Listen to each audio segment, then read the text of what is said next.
Do you remember a time when you felt hormonal and moody? Your skin was breaking out, your body was growing in strange places and very fast.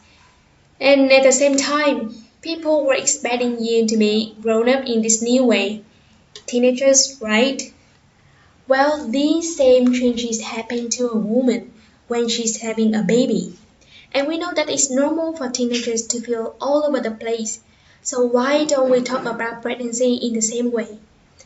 There are entire textbooks written about the developmental art of adolescence, and we don't even have a word to describe the transition to motherhood. We need one.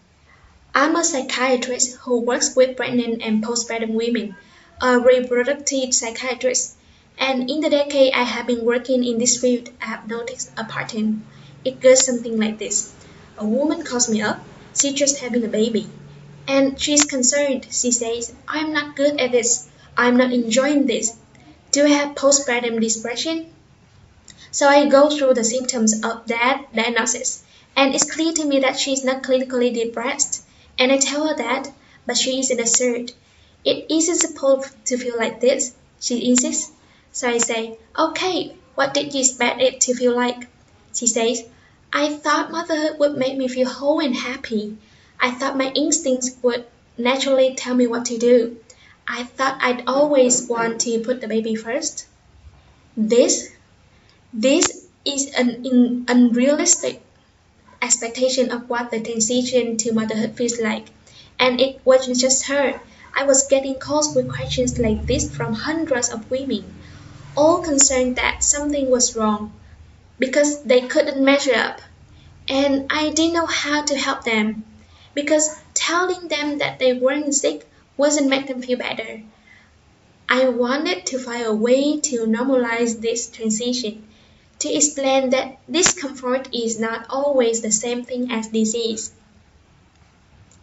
So I set out to learn more about psychology of motherhood, but there actually wasn't much in the medical textbooks because doctors mostly write about disease. So I turned to anthropology.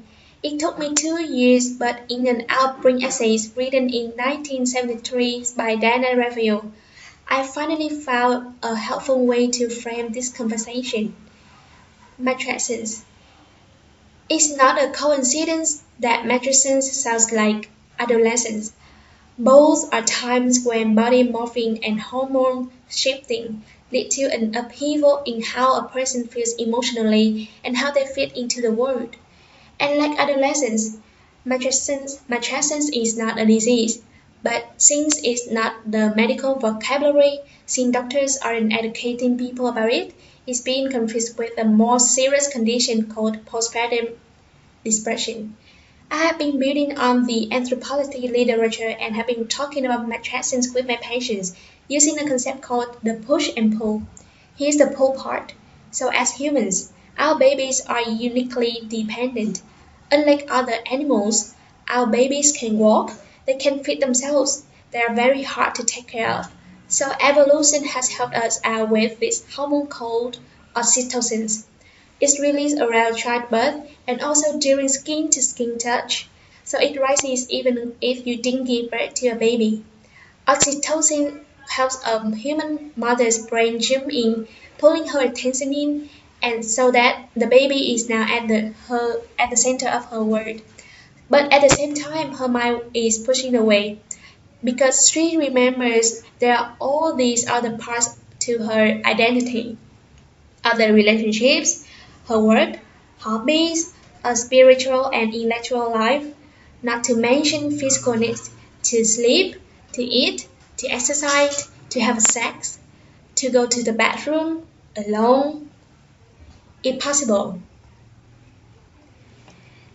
This is the emotional tug of war of mattresses.